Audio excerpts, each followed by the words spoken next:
Monsieur le vice-président, cher Freddy, ce rapport témoigne de l'engagement de longue date de notre collectivité sur le zéro artificialisation net.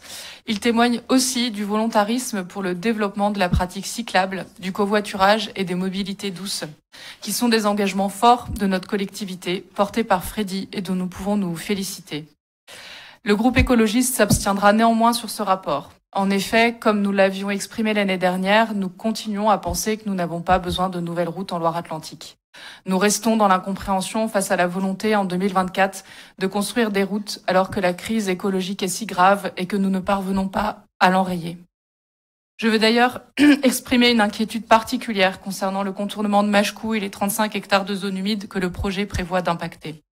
Il est prévu de compenser, mais nous avons aujourd'hui suffisamment de retours d'expérience pour savoir que la compensation ne fait pas de miracle et qu'une perte écologique n'est jamais réellement compensée, encore moins quand elle contribue à faire rouler toujours plus de véhicules sur nos routes. Pour autant, il me serait douloureux de laisser penser que nous n'adhérons à aucune des orientations présentées dans ce rapport, et je sais que les services sont très engagés pour atténuer les impacts environnementaux des routes.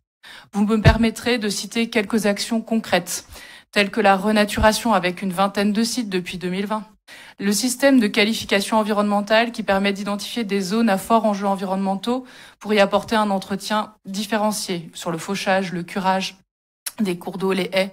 Le travail mené pour diminuer les émissions de gaz à effet de serre liées à nos travaux routiers, nous en parlions hier, ou la décarbonation du bac de Loire.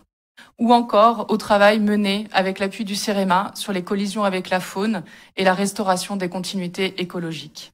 Comme l'a dit Hugo tout à l'heure, nous sommes impatients de voter pour un budget mobilité dont les montants dédiés aux mobilités actives dépasseront celles consacrées aux routes et aux camions.